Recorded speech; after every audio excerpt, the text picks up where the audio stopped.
All right, welcome everybody. So my voice is a little bit hoarse, but we're just going to do this whole thing. It's going to be great. Okay. Wait, where's that first slide? Oh, there we go. That's working? Yes. No, you skipped a slide. So if you saw my talk yesterday, then you're familiar with this graph already. And it points to the fact that we already have between 1.6 to 1.7 trillion tons of carbon dioxide debt to address. I think this is really important because most of the people that have been talking about this problem are thinking that 1 billion tons is a pretty big swing. But you need to have like 1,600 of those in order to go close the debt that we currently have. That's not kind of the end of the news, actually, because we're not done putting carbon dioxide in the atmosphere. And obviously, there's a lot of different scenarios that we could hit, but just kind of highlighting the range over here. There's going to be somewhere between an additional 0.9 to 4 trillion tons that we're going to need to take care of. And even in the 4 trillion ton scenario, that's us implementing a number of policies. Not enough, but but these are all possible places that we could end up. So if you were to tally that up, that 1.6, 1.7, plus the 0.9 to 4 trillion that is potentially ahead of us, then we got about, well, if we take a middle scenario, we got maybe 3 or 4 to deal with. So let's assume for a second that we have 3 trillion to go deal with by the year 2100. This is a relatively optimistic scenario, actually. Well, just taking that, we can go work out what the actual task is, right? So 3 trillion tons within 76 years comes out to 40 billion tons per year. And in order to go understand the practicalities of pulling in 40 billion tons per year in order to add up to that 3 trillion, then I share with you this idea which comes from physics, which I call mass flux. Now, the flux is basically the movement of anything through a membrane. And the reason that I decided to go talk about this as mass flux is you can kind of reframe the entire problem from the physics perspective as a mass transfer problem. There's 3 trillion tons of mass in the wrong place that needs to go to another place.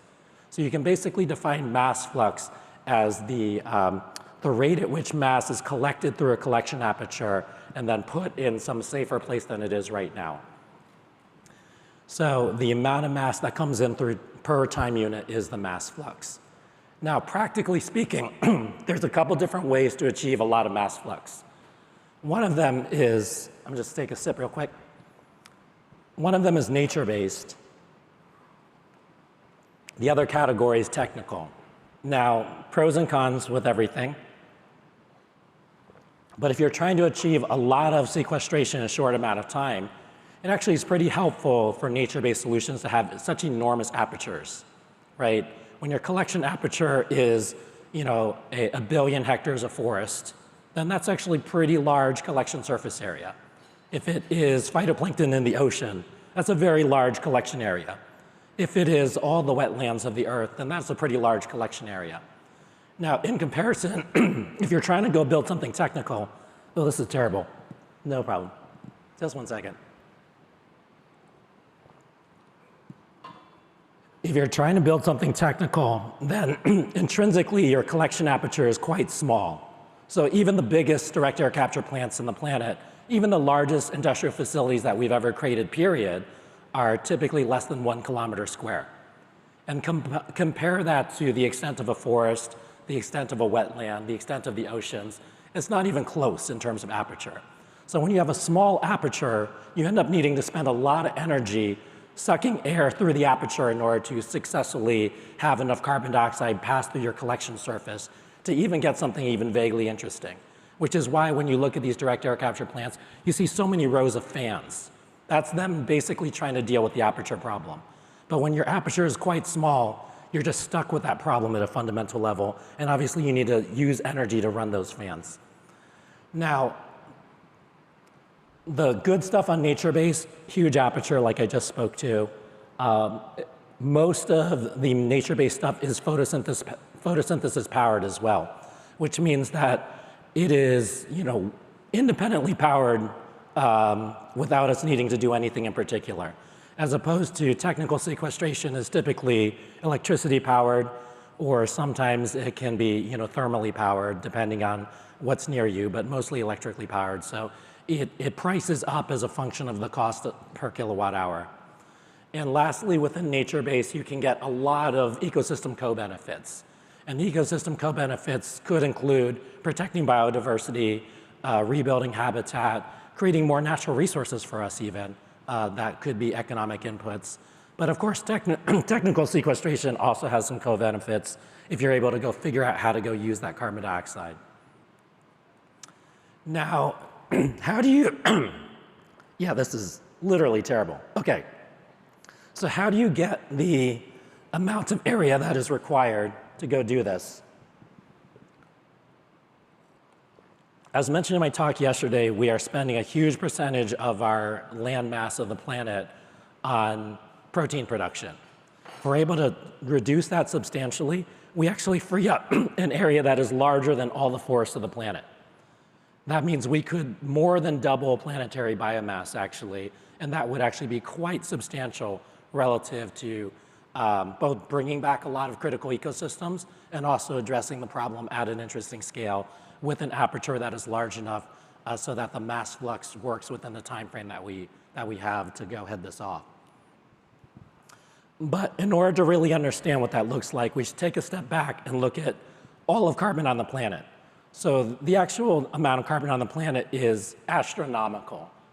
There's only about 65 trillion tons that are near the Earth's surface, but you actually can see within the Earth's core there's a huge amount. And that's usually not a problem until we have, like, you know, some super volcanoes or Deccan traps kind of situation where it emits a bunch of carbon dioxide from the center of the Earth. But don't worry about that right now. We're not living through that age. So we'll just work with the 65 trillion tons that are near the surface. Now, the stuff that's near the surface, you can see it's broken up in a lot of different ways. And actually, our net contribution to the atmosphere is actually a sliver of a sliver of a sliver. But that said, it's in a really critical spot that is massively damaging the planet. So that 273 billion tons since 1750 is roughly what we need to address right now. If you throw in the other, you know, couple trillion tons, then that'll come out to more like, you know, 600 or something. Now, where does it go? So if you imagine you got that stuff in the atmosphere, you got the stuff in the biosphere, and you have actually a lot that's already in the soils, you can imagine kind of bring down you know, the level in the ocean, bring down the level in the atmosphere, bring up the level in the soil, bring up the level in the biomass, and you will actually be able to go balance this budget, if you will. Now, this is kind of modeled out on 1 trillion. We need to be thinking total, you know, overall in the scale of, you know, 2 to 4 trillion. But the same general approach still holds. This is a picture of all the biomass on the planet. And I forgot to put the translation factor on there, but this is billions of tons of carbon and not carbon dioxide. And the translation factor between carbon and carbon dioxide is 3.67. It's just the weight of the oxygens that you toss on there. So all the plants on the planet actually represent more like 1.7 trillion tons of carbon dioxide equivalent. So if you're able to go, you know, scale that up by a factor of 2, you've mostly solved the problem. But you can, and you can see all the other things there, like all the animals on the planet, including us. We're this tiny little sliver right there, 0.6 billion tons of carbon. 0.06 billion tons of carbon. But actually, the animals do have an important effect because the animals do a lot to go manage the plants. So if you look at some of these keystone species from different ecosystems, they can become real substantial partners with us to be able to go solve the problem. So organisms like tapirs and macaws are actually very critical for you know, successfully spreading a forest ecosystem. And to the extent that they are on the landscape, they do an excellent job of expanding things out for effectively no cost. And of course, you know, forests are a type of biomass that they are supporting through their seed spreading. Things like whales through the nutrients in their fecal matter and also through the mechanical motion of coming up and down in the water column, driving basically biologically driven upwelling, lead to substantial increases in phytoplankton. Obviously, another bit of plant biomass driven by animals. And then wolves, in their position at the top of the trophic cascade in the landscapes that they're part of, drive really healthy ecosystem recovery in the places that they are present. And a relatively small amount of these organisms doing the thing that they are meant to do without us needing to go pay a bunch of money for it actually can have extremely high leverage. Now, all of these are considered keystone species in their ecosystem, but I kind of want to, give you guys this thought that we could become the keystone species that strives to take care of other keystone species. If that was one of the main things we did in this century, it would be one of the biggest moves that we could do towards solving the big problems for the planet, including sequestering the carbon and restoring these ecosystems. Just to make this even more concrete, let's go talk about actual head-to-head, right? So over on the left-hand side of this slide, we have a schematic of the Occidental Petroleum direct air capture plant. It is the largest direct air capture plant ever proposed in history. You can see the quote from the International Energy Agency that once it's running, it'll be sequestering 100 times more than all 19 existing direct air capture plants that exist on the planet combined.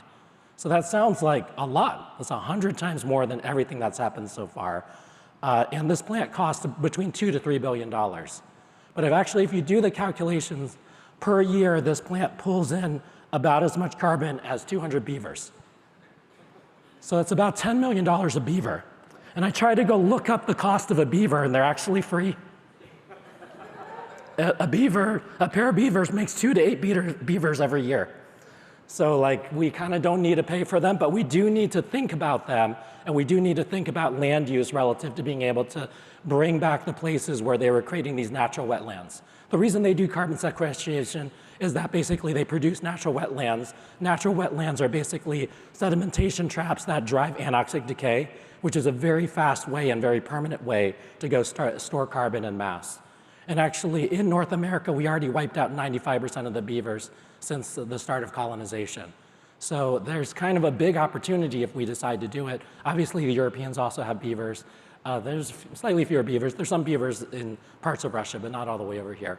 Anyway, beavers are not the most important organism around. They are just a good example. And every single ecosystem includes keystone species that are doing activities like this. Now, the one other kicker about Occidental Petroleum, it's in their name, they are a petroleum company. So even though they will be sequestering 100 times more than all 19 projects combined, they're actually going to use it for enhanced oil recovery. So their activities are likely to be net carbon generating, and they're going to get paid a lot for sequestration. So this might be the system being broken, and a bunch of you guys work on the system, so maybe fix that. Okay. So let's go talk about technical sequestration, because I gave you a lot of nature-based stuff, and I know that the panel is going to be a lot about technical. And our firm is not ignoring technical. We do want to look at everything and make the best bet that we can across everything. But one other physics concept, because I am formally trained as a physicist and electrical engineer, is the idea of entering the problem at the right point in the entropy curve. Now, if you guys are not familiar, entropy is just a formalized way that physicists are able to go quantify and work with the concept of disorder. And when things get really disordered, it takes a lot more energy to go bring them back to order than when they're relatively ordered. And it's simple to go explain, imagine an egg, and you crack the side of it a little bit. Well, if somebody said, well, fix up the egg, well, it's not too much trouble. There's just a little crack in the side, right? But and the egg is relatively low entropy at that point.